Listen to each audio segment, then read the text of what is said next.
So we kind of already started going down this route, but I feel like kind of continuing on that conversation. I feel like there are a few people who started to talk about like, well, if you are a person who's contemplating this choice, why do you think you will, or why do you think you won't? And what are you looking to gain, and what are you afraid to lose? And if anybody has like awesome success stories or amazing horror stories about like my friend got a nonprofit and they died, you know. I think it's just interesting to. I think sometimes you spend so much time looking at your own tiny version of the world that it's useful to hear what other people's thought processes are on that. So folks who are contemplating it, who has thought about going there? Yeah? We are two members, four artistic directors of the Nephews Performance Group. We're a performance group here in Philly for 2 years. We tend towards the no structure. No one has ever gotten paid. Illegal. Plays out of the garage that people live in that's not the Guys are on the run. Anybody else? What can actually legally occur in that building, but nothing that we're doing. For all the illegal stuff, it's all camera now. Yeah.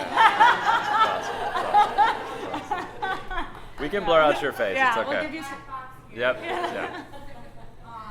And we're contemplating to jump because there's no money. We just got accepted to P-Cover next year, and looking at that contract and the insurance liability for 3 24 to 27-year-olds. Like, And I think the big reason we've begun to talk about possibly doing a 501c3 is that we don't, as far as like creating a sustainable lifestyle as a group of people who are committed to working together long term, like all of the successful people that we see have gone that route. And like granted we recognize that sometimes it takes a long time and there are like lucky breaks involved in a lot of those stories. But again, as far as like seeing the kind of life that we want to live as artists and as people doing art for a living, that those are like the kind of the models that we have to emulate. I think it's also because the way that we've worked until now, like we don't really do much freelance work individually, with the exception of one artistic director. So it's like all in the company right now.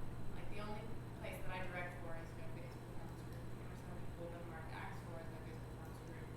Same with Spencer, just design acting. Jaime does acting. So I think the only things that we've seen do that successfully are definitely 501c3s. But in terms of like maybe, I think I came here because I was like, well, how can we think of other ways of conceiving of committing to the group without like dying and like letting my teeth have 5,000 cavities or something. I think about my teeth a lot. That's a lot of them.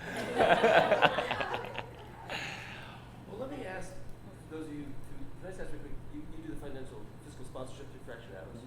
I mean, other than the fact that they control the money, so you have to wait on it, what's the drawback? It seems to me that's really, you know. Well, so it's, I mean, there are things about it that are great. Like I said, I have gotten, this huge expanse in terms of foundation funding. Like in the last 2 years, I literally 6 times the budget from the show I did in 2010 to the last show that I did. And looking now to the pieces that I'm coming for this year, it's a similar kind of thing where it's like hundreds of thousands of dollars that currently go through my social security number. And even with the EIN, like it's still on paper, like Adrian Mackey has to account for $120,000. Which means that any net profit is taxed both normal taxation rate and the self-employment tax of 15% on top of that. The other thing is a lot of foundations still will not give to fiscal sponsorship. They don't consider it. I mean, some do, and some are sort of. It's a learning process. And they're figuring out that a lot of people are doing that because the great cycle with this is people say, well, I can't get foundation support unless I become a nonprofit, and then they become a nonprofit, and then the foundations say there's too many nonprofits, and so. But the problem is there are some that do now give to fiscal sponsors. What foundations were you surprised that did not accept funding through Fractured Atoms? Independence doesn't.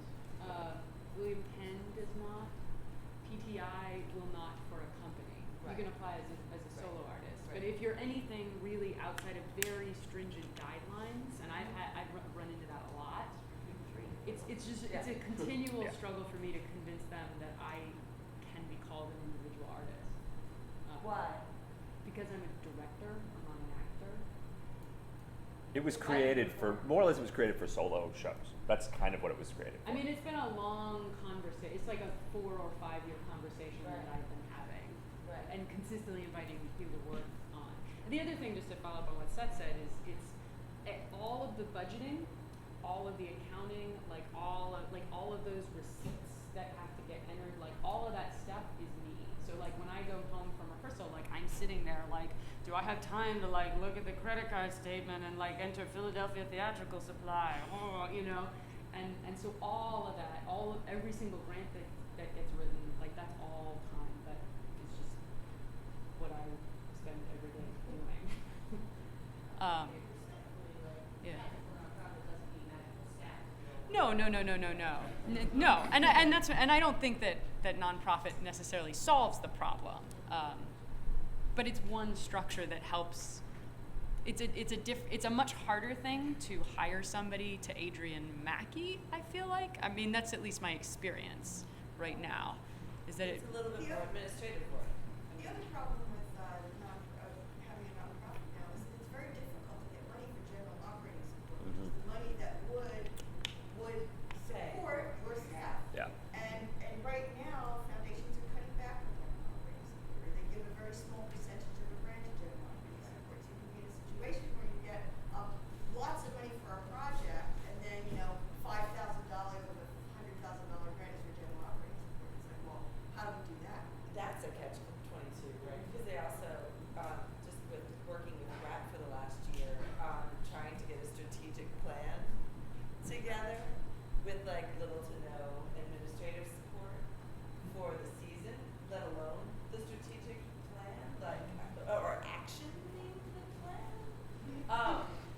That can get really sticky too. So the expectations of the funders seem contradictory to the reality. And I don't know what that's about. So then what a lot of artists do, and what we do in Headlong, off the record, is use some of those project dollars to Yeah. support our salaries, which are weirdly kind of half administrative, half artistic, but that's kind of illegal. Those are restricted funds that we're using in an unrestricted Right, purpose. and that's the problem, because you're being forced to do, and of course, everybody has done that, I've done that, but you're being forced to do that, something illegal, to just support your company. That just seems crazy. It is crazy. I have a question because I talked to somebody very recently about that. Where I was like, well, we're doing like one project a year. But for those of you who don't know me, I'm Terry Brennan. I'm one of the artistic directors of Trapper Fools. And I sat down and I was like, so our board is good, but we're not getting anywhere. We have a 501c3 and it opened up a lot of doors where we could take. Before we were just going to friends and family and being like, you should give us money to do a show. And they're like, what's in it for us? I'm like, absolutely nothing. But you like us, right? And it worked with like a quarter of the people we asked. So then we got so we had to ask a lot of people. And then, which is literally what we did. I was like, just aim wide. And then we got the 501c3, and like a handful of people who wouldn't have given otherwise were like, and who, the irony is, they don't back off into you, they don't give a shit. But suddenly they're like, oh, well, now I'll give it to you. So that was reassuring. We were able to raise more money. But general operating got in the way. And I was talking to somebody who worked as an administrator at one or two of the theaters around.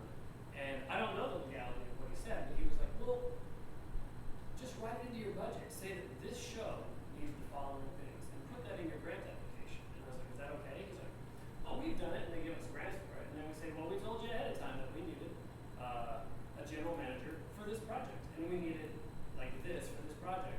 And again, I don't know the legality of it, but at the moment that gave me a little bit of hope. Where I was like, where he was talking about how like flexibility within the rules. So I don't know if that goes into what you're talking about, or if it, if it's legit to be like, well, I do need an artistic director for this show. Right. So Yeah, and it, absolutely, to write it into the budget, you're not lying. When you report back to that funder, you're not lying if you say, we spent this percent or this dollar amount on our scheduling guru or, Production production manager. manager, for example. But is So that- it's great that you wrote that into the budget and they say,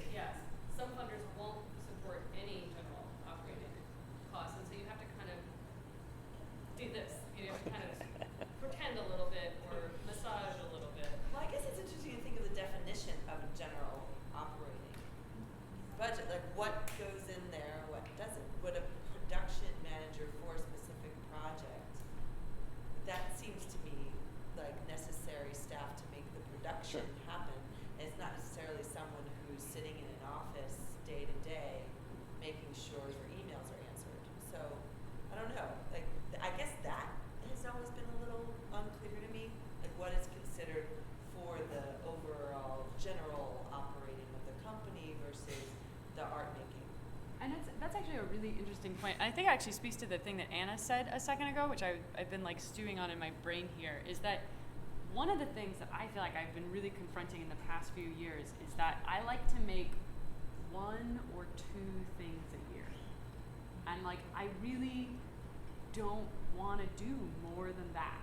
I really don't ever imagine myself in a situation where I'm going to be doing 4 shows a year. I just don't think that would be satisfying to me artistically. And I can get a lot of money for those things. And I think actually the difficult part of getting staff is that some of those resources like just don't scale down. Like you can't get half of a managing director for 4 months of the year, like who actually knows what they're doing. And it's and that I think is the trickiest thing is like I have the money, I want to hire somebody. And I've been at this point where like I really, really want to hire somebody for just this amount of time. I cannot hire you for a whole year, but I have an equivalent for the amount, but there's not, I have not yet found those people. And I'm like, I want those people. Is there any model of production where 3 or 4 companies share the same managing director? I mean, in order to Yeah. do what you're doing, to do what you're talking about? I don't know of it. And we talk about that actually with Fractured I don't know Atlas how it would later work. on coming up. That's essentially what I do. I work for 2 different companies, and I'm on payroll for both of those companies, but I split my time between 2 different companies. Does that work out for you? Is that sustainable for you? Is that It's- typical? Is that? Yeah, I mean, it's fine, except when it's time to break grants. Yeah. All the grants are doing exactly the same time, Yeah. and you're going nuts. But basically, yes, I mean, it's possible to do, and it can be done. I think another hard thing about this kind of this collective of people is a lot of people are writing for specific times of year. A lot of people are doing shows for the print, it seems, you know, around this time, and if you are sharing administrative support, it means that that person will be utterly overwhelmed. You know, you have to be able to schedule things in such a way that this person will be able to like.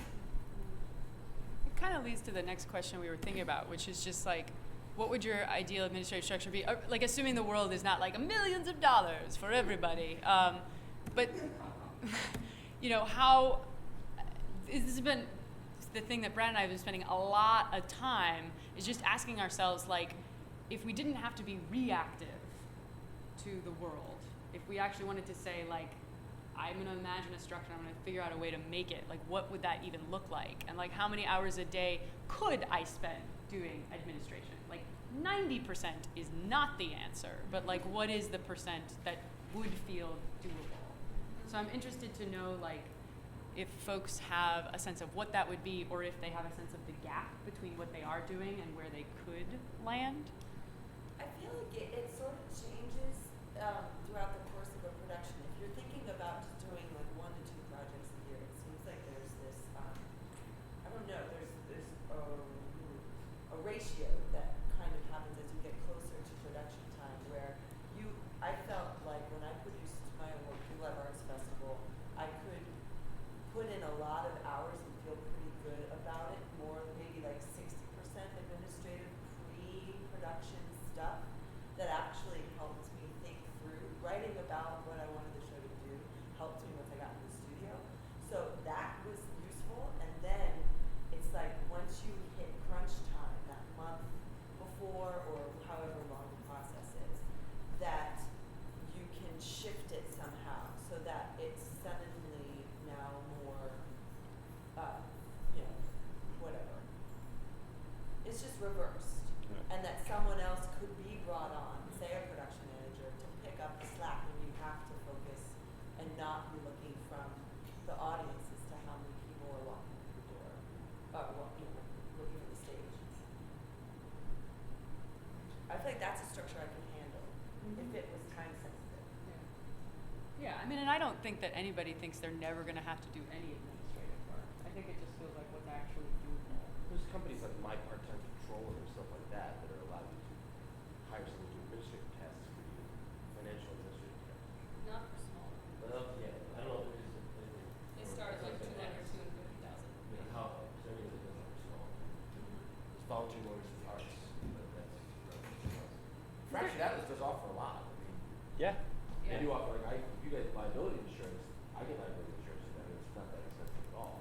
So for one person, it's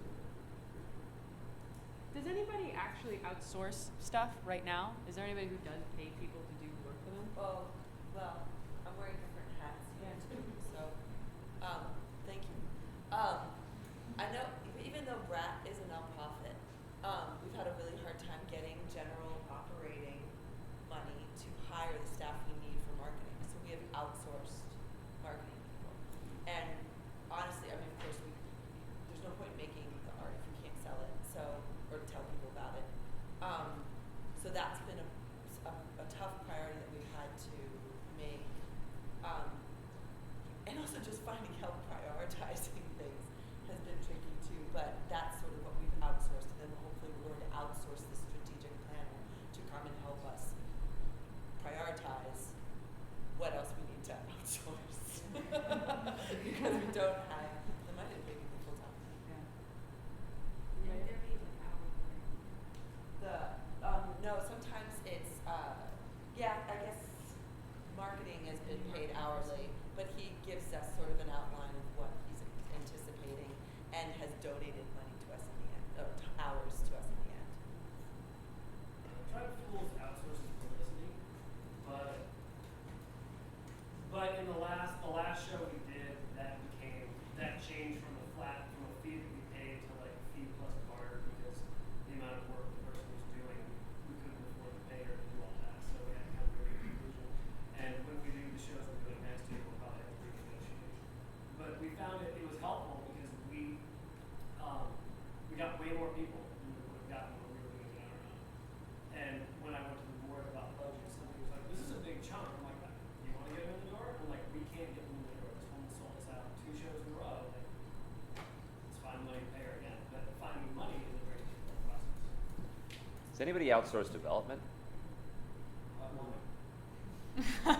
You wanna? I can speak from the flip side of that, which is that I work as a grant writer for a theater that I just effectively on the actually still working as a grant writer for a theater that I work for in New York. And that worked out really well for me and for them because I came to them as a teaching artist. And I've been teaching with them for 2 years. My education director put out an email to all the teaching artists saying, "Do you know anyone who's a grant writer?" And I remind myself to it. So then I'm writing grants for programs where I'm teaching, or if I'm not teaching, and then I've been through them in some way. And then I also ended up doing kind of evaluation for other teaching artists. So it's all those 3 things work together really, really well. Yeah. And then I get paid by the hour, regardless of whether we get the grants or not. But I got, in the first year that I was with them, I wrote enough grants to funders who either we applied to in the past and been turned down, or funders who we never applied to before, and brought in enough new money that it covered. Anybody else? Well, anybody who uses the fringe, anybody who does the fringe is outsourcing box office, you're outsourcing a small amount of publicity. So, And in some ways, I mean, I feel like part of the reason Philly has a lot of upstart companies is because the fringe is here. I mean, I think that for a lot of companies, it's certainly my first avenue to producing. I mean, it was a really big shock the first time I did a show outside of the festival all on my own. I mean, not that I didn't understand what they had done, but to actually be doing all of those things at the same time was eye-opening. One of the things, and I'm wearing multiple hats here too. I'm with the product mechanics, and I'm also with the Bearded Ladies, and they work very differently. But the Bearded Ladies, I'm doing basically all of the administrative work. Partially it's because we have so much artistic things, we have so much art going on that I don't want my company to have to do that work, because otherwise they would be even more underpaid for the hours that they commit to us. But I'm just at a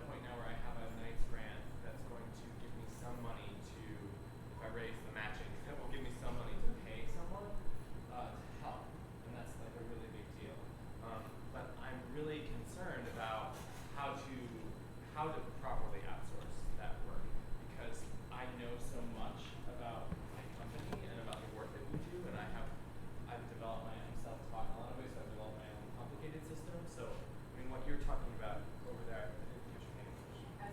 Susanna. Welcome back. I love Philadelphia. So what Susanna's talking about, which means like you're writing grants for a company that you know the work and you're involved with the work, and that's I want to find someone that's going to be involved with the work, but for $12 an hour, I don't know how to do that. So that's a big question that I have. That if anyone has ideas about how do you properly find someone that will, be a part-time person that can both know your work and be involved with it and be able to find other work so that they can pay a living wage. And just for context on what is your structure? Are you sponsored through Wilma or are they Yeah, so we have a physical sponsorship through the Wilma. Right. You don't have to pay any money to the Wilma for that physical sponsorship, which is really great. But I'm in the same situation that Adrian's in, where basically all the money goes through me, and we get some marketing and administrative support through the Wilma. Yeah. But it's still all motivated Right. by me. Yeah. So that's the system that we're in right now. I want to say one word. Question mark again. Interns? It's a lot of time. I get it, but it's like they have to be the most amazing interns Yeah. because sometimes that's just so much time to teach somebody all that. I don't know, that's hard. When it's been my, yeah. They leave. For 6 months, What- 4 months. I'm really interested in trying to figure out how I can still be doing this when I'm, 55. And I'm having a hard time even imagining how that could be possible in a sustainable way. I mean, I have a company, Team Sunshine Performance Corporation, where, we're a few shows in. We've been able to do those mainly due to the largesse of my relatives. And there's a turning point where I've now spent all of my relatives' money. I would like to continue making work.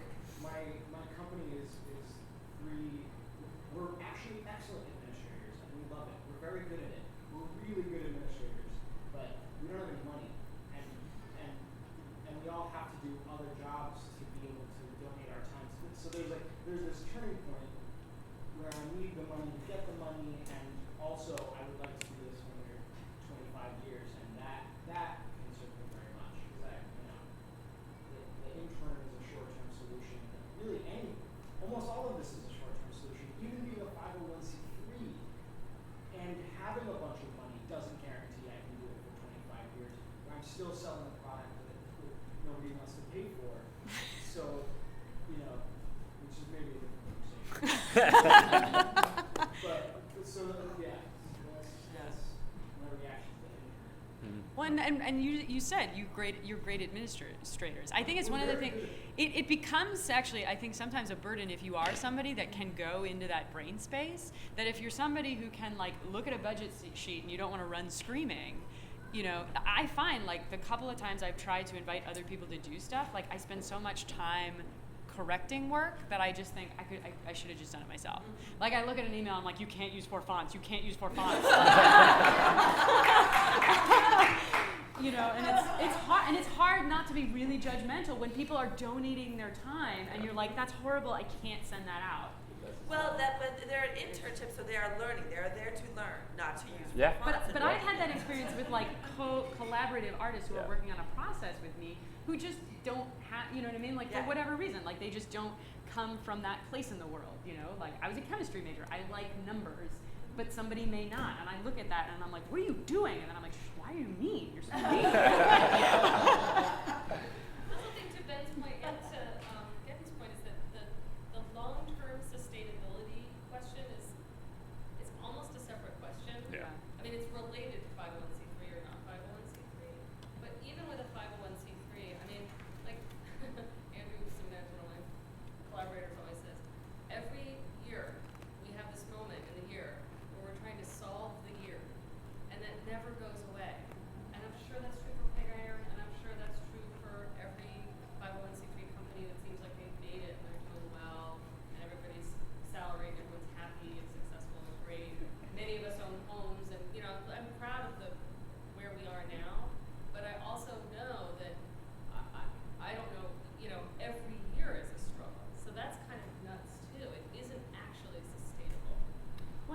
something else that I think I want to acknowledge is like not every artistic process wants to live forever. Some do. Yes. And I think that's the other thing that sometimes happens is like you enter into an artistic relationship or partnership or even just your own personal practice and you do some stuff and you get a certain amount of momentum and then maybe you don't want to work with that person anymore. And that can get really tricky when you have legal things that define that relationship. And you have a board that's their sole purpose is to make sure you continue and stick to your mission. I mean, I think one of the things with the Berserker residents is we try to treat ourselves more and more like a band. We're just trying to think of ourselves like a band. And a band is together making work and we get gigs. And we've continued to get gigs and that's great.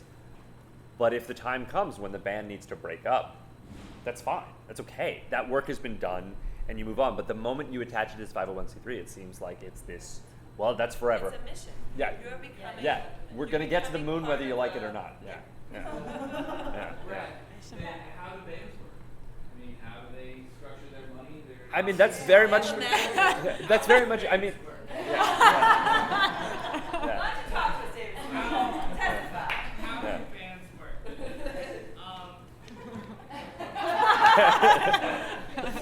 Brad, how do Oh. I started up a band with Brad. I've been in this weird place where I've been sort of transitioning from trying to be like an individual artist to have a band, and I've actually been in this like this purgatory of not being able to find like solid ground in either, you know, like because if you were a band and you're like, oh, I want to do this big show, I think that Mike Kiley has been, you know, really successful. But I mean, he's very talented, but he's also attached himself to movement and choreography and dance, which has opened a lot of doors. But if you're just a band, like nobody's gonna fund a band. That's why they have Kickstarter. Well, from gigs, you get a percentage of the door, so everything is so like short and everything is so hand to mouth. And Kickstarter, like I equate Kickstarter with like asking your friends to help you move. You know, the first time everyone's like absolutely. The second time they're like, okay. Like, you're moving again? Did you just move? Didn't we just help you move? And a band is kind of like a marriage, but I mean, I don't know. I've been constantly the one that's doing work, and I'm starting to sort of get some help. But having equity to move forward is always the problem. It's like, oh man, if I had a little money, I could hire some PR, but I don't have any money. So and I mean, Adrian has been doing this with me for a while, and it's like I'm always feeling like I'm in that first step, this first stages of DIY, and I'm still donating my time. I'm still being like, hey man, we're gonna do something, and it's gonna be great, but like, you know, I don't know. So starting a band, like, I feel like in music, there's either Maroon 5, and then there's like this band that's almost amateur. You know, no matter how good you are, it's sort of like we're doing this because we love it. So I have a job, and I'm gonna keep doing it, and I'm gonna keep having my job. So that's how a band is structured. And I guess Brad even- might let you know. Even with a band too, it's like a lot of bands have known each other since that was all they had was each other. The ones that seem to stick together. It's like, true. You know, I mean, For a while, I was like, I wasn't a guy with a band. I was like, oh, I'm gonna grab you, and I'm gonna grab you, and I'm gonna grab you. And so, although everyone loved doing it, nobody had the equal stake that I had. So all of the work kept falling upon me, and it wasn't like I could ask you to share some of the administrative burden. Well, and I think it's a really lonely thing about being an auteur artist. Like, if it's really your thing, Yeah. you know, there is, I think you do have that sense of like, I have to pay everybody before myself because they're doing a favor by Yeah. being here with me. Yeah. Whereas I mean, and it's funny, like Brad and I talk about this a lot because we just there are different struggles and successes. Like, I get to do whatever I want. Like, I don't have to ask anybody else. But I also don't have any help. that was something that New Paradise really wrestled with a lot when we first moved here too, because we were so young and Whit had so much experience, and he had a very, very clear vision. And one thing we did have to sit down and figure out was what were the benefits of being a company member? What was our stake, other than the fact that we really enjoyed performing and making these shows together? It was a hard process, but there was this commitment that we agreed to have to each other. That not only were we committing to his crazy schedule and rehearsing whenever we could, but he was also committed to us, and we had right of first refusal for every show. And so, like, that was the company thing. But then he also, like, had discussions with Anne Bogart about sustaining a company, and she said, no, they'll break your heart. So, there's, and somehow, you know, she's learned to let go of some of her children, I'm sure, and, like, some of them have stuck around and are sustaining the thing, but you have to cast your net really wide for that sort of commitment, because it's hard to commit just to that one vision. And it is a lonely thing, I think, to be that art director. Like, so I guess the other thing I'm just going to throw out, and you guys can stone me later, but I know when I moved here to Philly, I thought the Theater Alliance was going to be the place that could help unite. I know. But clearly there was a structure they understood that not a lot of us were not a part of. And I don't know if an organization like Fractured Atlas could be created in Philadelphia that's a little more tuned into the economic climate here and the audience, the number, the percentage of artists to audiences here as opposed to New York. Something we're going to talk about in a second. Yeah. Great. We should move to the next question. Yeah. Yeah. I've got two things really quickly. Oh, to sure. add. The first thing is Anne Bogart and the City Company just added 2 new artistic directors, so they're no longer a single auteur, Okay. which I think is an interesting move. So if you're looking, I think they're a great company to look at for a lot of reasons. They make all of their money off of education, like most of their money off of education and some money off of grants. So they're kind of an odd company in that respect. They also have interesting equity rules, so they're a really great company to look at. The other thing is about this band thing. Bearded Ladies also functions as a band. And I think another thing. So we're starting to get gigs from private, parties and things like that. And one thing that is a challenge. So I'm thinking, oh, great, maybe we can make our money in these things and then use that money to pay for our art. The problem is it takes time and energy to do those things, and it's never enough money exactly to pay the Yeah. artists a reasonable amount to do the gig, and then have money left over. Right now we do like an 80-20 thing. We're trying to do 80-20 thing where 80% goes to the artist and then 20% goes to the company. But I'm always like going, oh no, forget it. Like we need this amount of money to do this gig. So that's a really tricky model that I would love to figure out.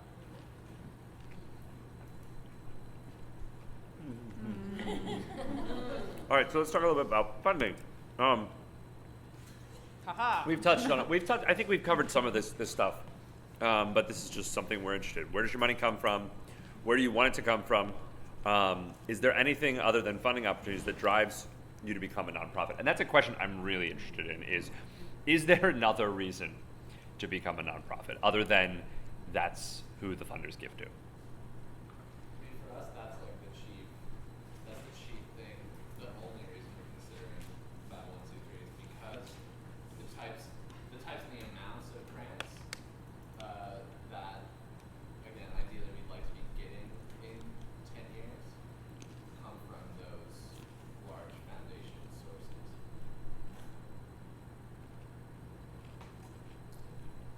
I think sort of like an ideal world. My company, Hoopleys and Last Ensemble, we do free shows in parks, and that's what we want to do. We want to offer shows for free, so it sort of makes sense that we can be set up as a charity because we really just like we want to give this to people. So like ideally, there's a similar idea that makes us say, yeah, we should be a nonprofit because that's what nonprofits do. They're charities. They're things that help people, give things to people. Mm-hmm. But that's where it ends. Like, besides getting money, I don't know if there's any other reason to do it. Yeah. Not 501c3 is a tax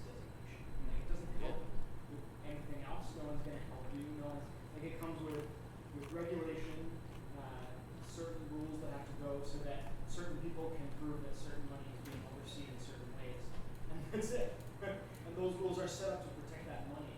So, yeah, it's all about money. It's all about money. Well, does it, I mean, even people who aren't donating to you anymore or any more often because you're 501c, does it change the way they think about it? I don't have a 501c3. I'm not going to anytime. Good. So I'm asking, like, anyone with that group, like, did they feel a change in perception?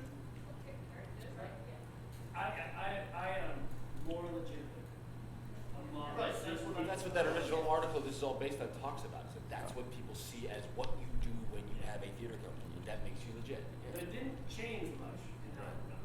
Okay. No, it didn't really change. But and when I say more legit, I mean like relatives. Like, you know, like your uncle who never really approved of what you did. It's like, oh, man, you don't run a non-profit organization. That's kind of the extent of it. You don't pay attention to me as an individual artist until I associate with a non-profit, and I mean nobody. And then the Inquirer wanted to write about me, but they weren't writing about me, they were writing about the company that I'm associated with. And now people think I'm cool because of that relationship. You were cool before that. Like, Nope. you Yeah, know, no, that's the question I wanted to ask is, I mean, there is a difference between the plumbing of the corporation and whatever the identity is that you're putting out for the work.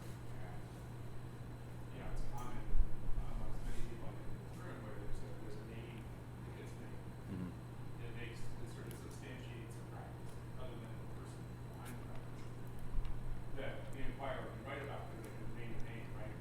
But having a corporation, I was wondering if it was more the issue of the name than it was this corporation. You know, that made that difference in like your phenomenology to the outside world. Like, it was a person versus Swindle. Yeah. You know, as a name, not even an act. Which Yeah, is it's- branding. Yeah. It's brand, yeah, it's Yeah. like it's a PR issue. Not Right. a corporation. Yeah. Yeah. But I feel like there is this sort of implied accountability that people maybe feel when you are a 501c3. They're like, oh, you're not just operating out of a garage that may or may not be. You know, like, I don't know, that they feel like it's going towards something where there's, yeah, but there's also somebody, a board, who is taking responsibility for your actions in a way. They're the real people who are overlooking these crazy artists.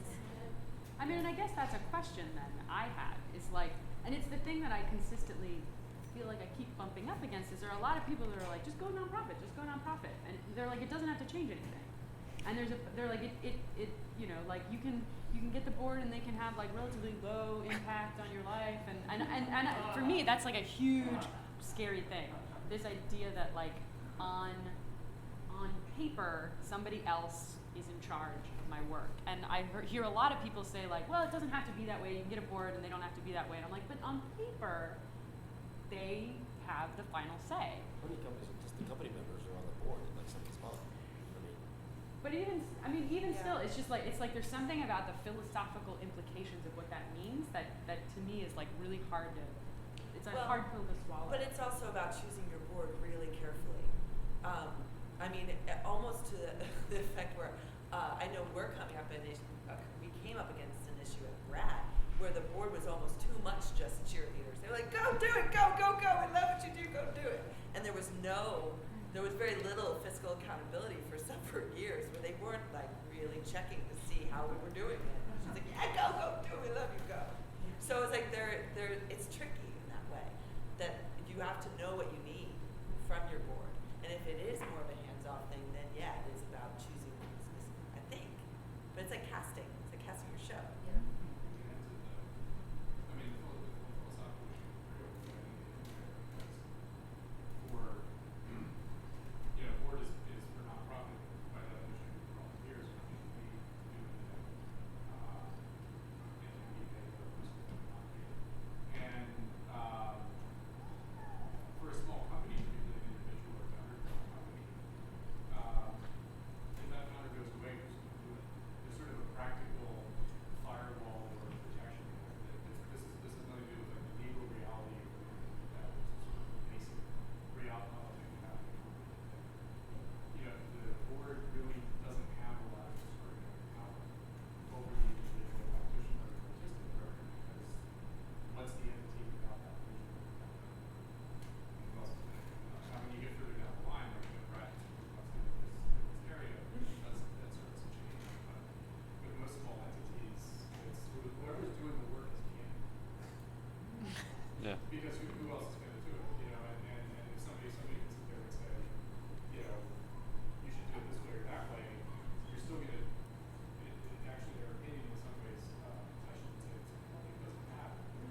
on the same to last have name. someone with legal expertise and someone with accounting expertise. And how many of those people are in our community? You know, just like it's hard to find a bookkeeper for $12 an hour. It's impossible to find a board member that has accounting expertise. That's my question. Like, I'm sitting here where I'm listening to mostly artists who are going into administrative, and then I'm thinking about like Daniela here and Sarah Moisine, who are people who are do the administrative work. Thinking about Debbie, who's a miracle walking on the planet, who is able to like savvily. Where's that pool? Like, if we're artists, and we're like creative collaborators. Why like where's the pool of people to go and talk to and say, what do you if we can't give you finances, like what can we give you and what are your terms and how can we like do a similar situation that I feel like a lot of us as artists work like. I mean, maybe, you know, administrators are just not interested. I don't know. But I don't know a lot of administrators. I don't know where that pool is to start having that kind of conversation. Because they have skills that are rewarded by capitalism. Right. They don't hang around with us because they have something of financial value. Right. So we have to offer them something other than financial value to get involved. But when I get financial value, there are a number of things that can be offered. I know Sure. my partner is an administrator for a long-running music group, a new music ensemble, and part of what it is a salaried position that is grant funded for their general operating expenses. It's like the grant they applied for was specifically so they could have an office assistant, and they do. They have I think 4 or 5 concerts a year, and during that time, as we were speaking about, that's like their crunch time. She's working 40 hours a week those weeks. But then over the summer, there'll be 2 months where she's barely doing anything, just answering emails. And what's the trade-off? It's that she manages to structure the rest of her life so that, like, it affords her the flexibility to do other things in her life that she wants to do that are not arts-based. And it's also not the corporate for-profit world that just, after trying it for a couple of years, just leaves feeling really icky and gross, and it doesn't give you a good sense of being. Do you take a pay cut? Yeah, but it makes it better when you don't want to grow up every time you go. But that's sort of how the live arts got Carolyn Schlecker. Yeah. I mean, she was sort of, you know, lawyer lady and like, you know, and got tired and really loved the arts. And a lot of law firms require their partners and their affiliates to be on the board of a nonprofit organization. So that is one thing that's helpful too. But if you can get somebody who really wants a break from it all and thinks you're really cool and hip because they're not in that world, like that's sort of where you can find people who are also going to put in the time, maybe to help train your interns to work in the office for you when you know when they can take a day off or work on the weekends. But it is a lot of juggling and kind of moving the chess pieces around. Yeah, I'm sorry. It seems like, you know, one of the things that we got from having nonprofit status for Hotel Corrado was an instant sort of access to community and parts of the community that we weren't really connecting with on our own as independent artists, and sort of that legitimacy, including getting this amazing volunteer from Volunteer Business Yards or but I mean, even though that would have equaled hiring a publicity person had we just had the money, like because it was somebody that was impassioned enough to be engaged with us because he was interested in the arts, like we were introduced to other people that really had a stake in us succeeding. In the same way, like it kind of reminded me of like the old Rotary business model where like a lot of business owners in your community want to know what's going on, and they're really excited by what you're doing as an artist. And like when you bring up, you know, there are a lot of there are people that just really would much rather be engaged in helping artists than helping, you know, a corporate entity. But I felt like that was something that we did get from the board. Of course, we ended up kind of folding because we became a profit. So we definitely have, you know, sort of a failure story.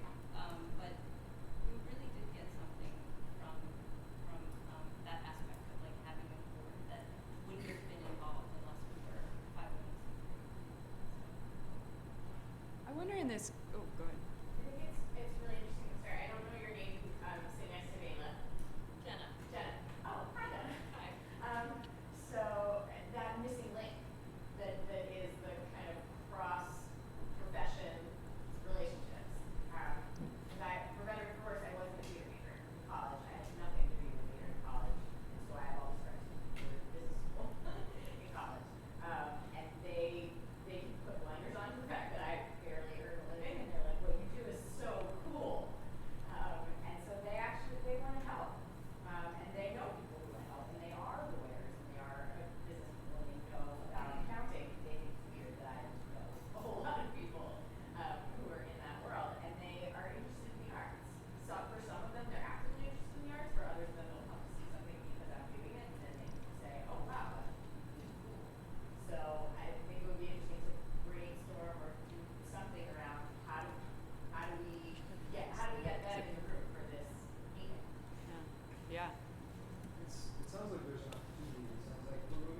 No, Yeah. it's okay. It's No, okay. no, You're I okay. think it's. It sounds like there's an opportunity in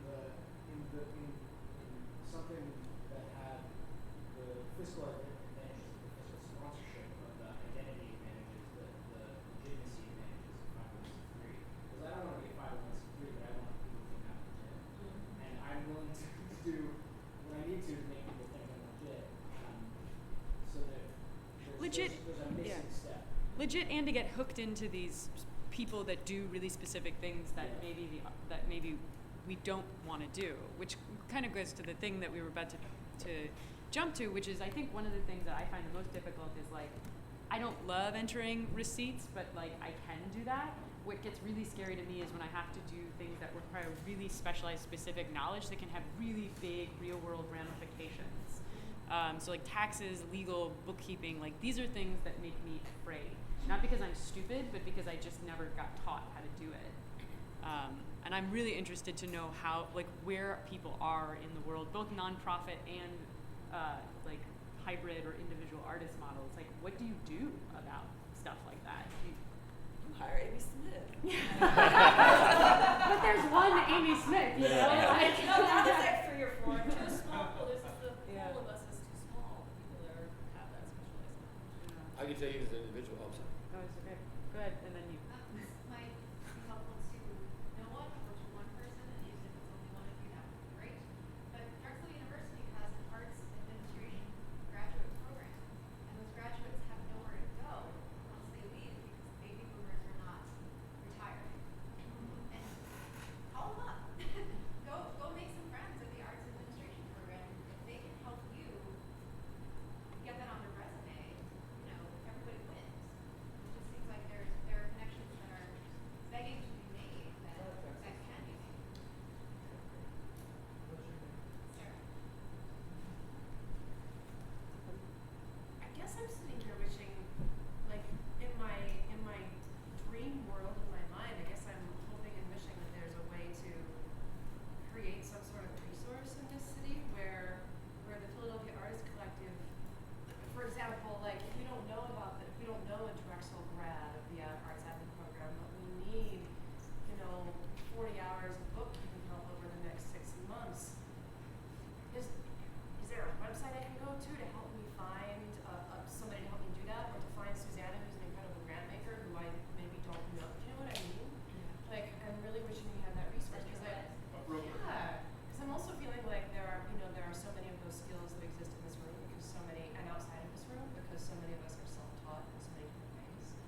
So I don't know what it's worth. I'm sitting there wondering if that's And I'm just saying a that possibility, if it's useful. if like everybody in this room as a company was like willing to put, we could make it a collective situation where you could actually pool some sort of money and say, let's find a person to start this for us. I mean, that's got also like long-term complications that involve more administrative work. I'm not saying it's easy, but like those are solutions that like creative ways to just like get that bump started, and maybe it will die out, maybe it will succeed. Can I ask a question? How much of this needs to be done here in Philadelphia? Well, like, would we outsource it to India? I mean, in terms of like bookkeeping, probably a lot of it, because it needs to be somebody who's like relatively on the ground in terms of like when things are coming in and out. I mean, and sometimes just like in the heat of a creative process, like stuff gets messy. You know what I mean? Because you're buying things, you're In fact, some of that stuff. All I'm saying Yeah, is, yeah, yeah. right? I mean, it sounds like what everybody seems to be going through is the small business startup. I'm an MBA grad, so I'm Sit down. attack. in investment banking. Yeah, But he's smart. This but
collectivize that need so that you can put all of those small needs into one big need and actually get one person who really has There's those a skills. company in the Or room. five. Yeah. There's a company that does that. It's called Accenture. What they do is they have a bunch of experts, right? That you kind of hire up once in a while when you need them, and then they've got like a whole bookkeeping kind of back office service, which you basically deal with, but unfortunately they also charge you both as well. Right, This is the thing, right. is whatever this thing is, it has to increase my capacity to bring in income. It can't just make my life easier because then I can't afford it. Like, it'd be awesome for it to make my life easier, but either by freeing me up to do art that then gets grants, or by increasing my income through grants, or something like, this organization can't just be awesome.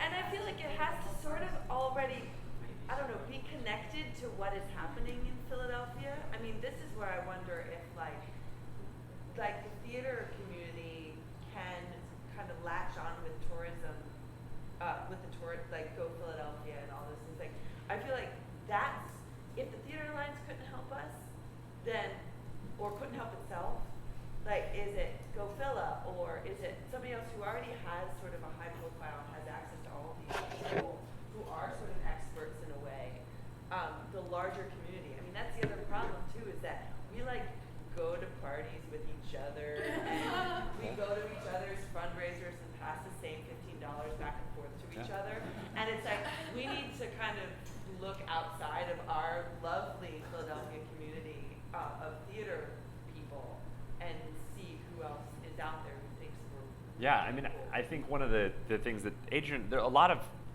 theater companies are doing this now, sort of, and a lot of museums are coming online to theater.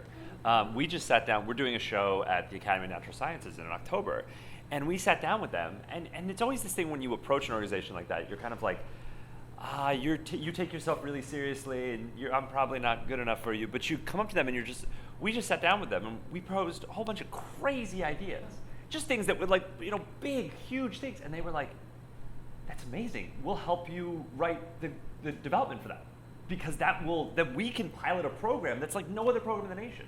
So it's like, yeah, how do you latch on and find other organizations that can sort of lift up some of that development work? Well, one of the other things in the original article that brought this on was the thing that it mentioned about larger theater companies sort of helping to sponsor smaller companies, sort of adopting a smaller company and nurturing it along, either through space or through administrative help or whatever. I think that's another possibility, is maybe creating partnerships between some small, like almost like a theater mentoring. Yeah. As a way of, but also providing not just suggestions, but actual stuff. Yeah. Like they can do the books for you. Yep. Yeah. I mean, I remember a couple years ago, there wasn't really a group like that in Philly, but the National, a couple years ago, was like, you know what?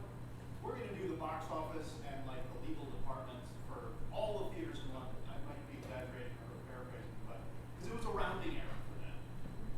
And I don't know. I just sat there for 5 minutes staring at the screen, like, that's cool. And then I went back to. When did that happen? I think less than 2 years ago. And I'm sure that the state funding is different over there. I don't know, just piggybacking off the idea of larger and smaller groups collaborating. I think it's a good idea to look at the Accenture model.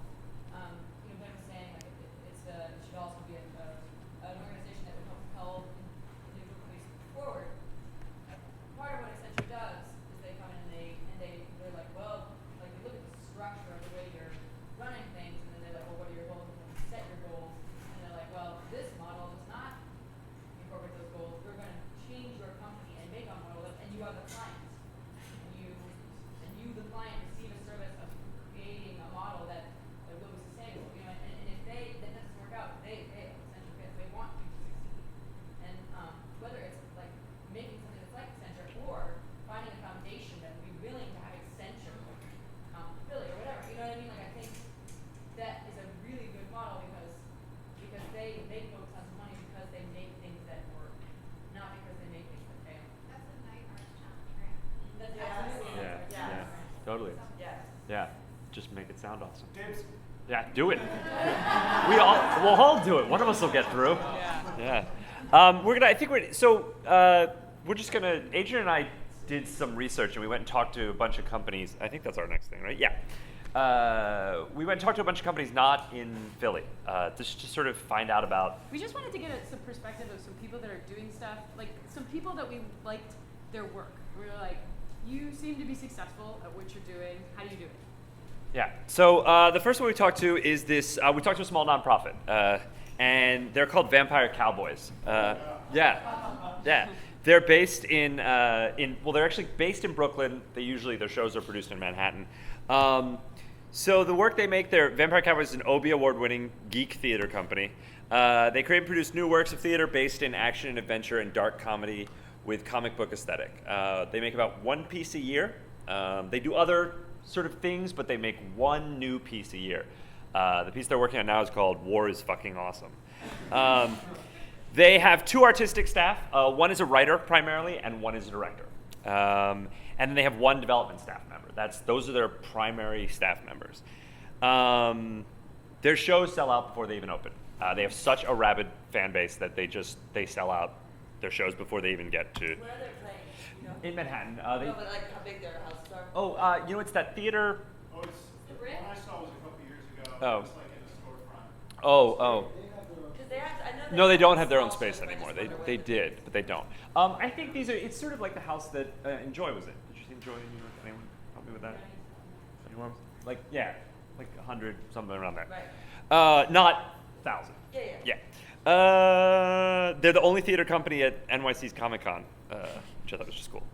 So, journey to their current structure. The producer, managing director, took an early interest in their work, which essentially they did a show. The two artistic directors did a show, and this woman came and saw their work and said, "Your work is really interesting and cool. You're lousy at producing. I will take that on." And then one of the assistant directors.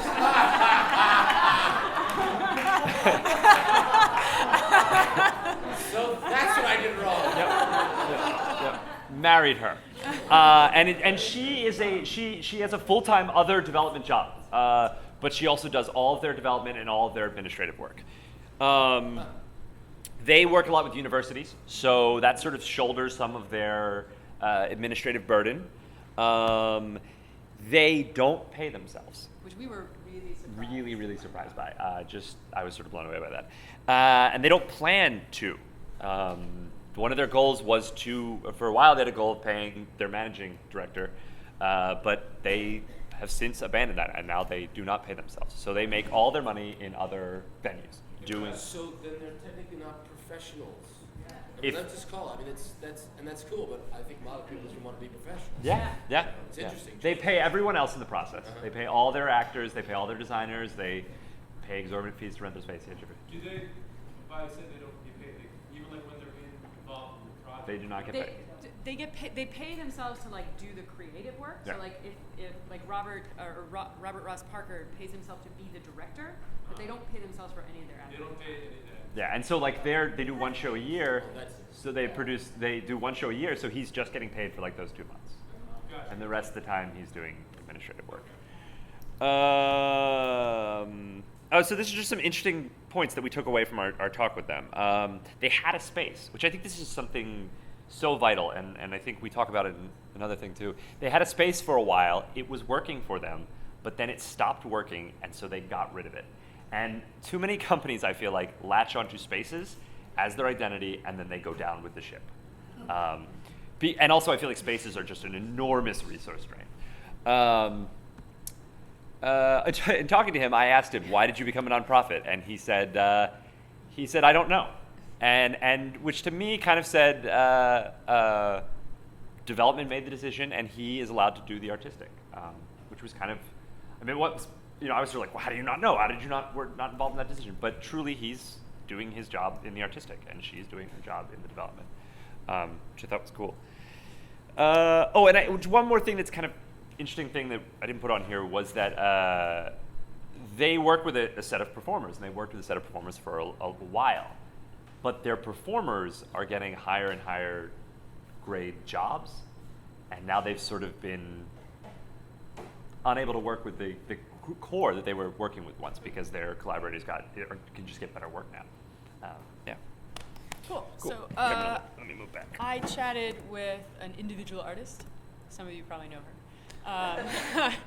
But she's somebody who this is her in a show called Chimera that actually was just here in town. So Sully is a performer, playwright, and director who creates work that is highly physical and often bridges the line between theater and dance. She's got a bunch of awards, fancy stuff. She was a founding member of Pig Iron, but now she's a generative artist of her own projects. And she's recently sort of formalized a collaboration with playwright Deborah Stein. There's a bunch of people. She does a lot of residency type stuff, but this is a bunch of places she's done things or gotten funding. And she's also a board member on Nicole Canuso's dance company.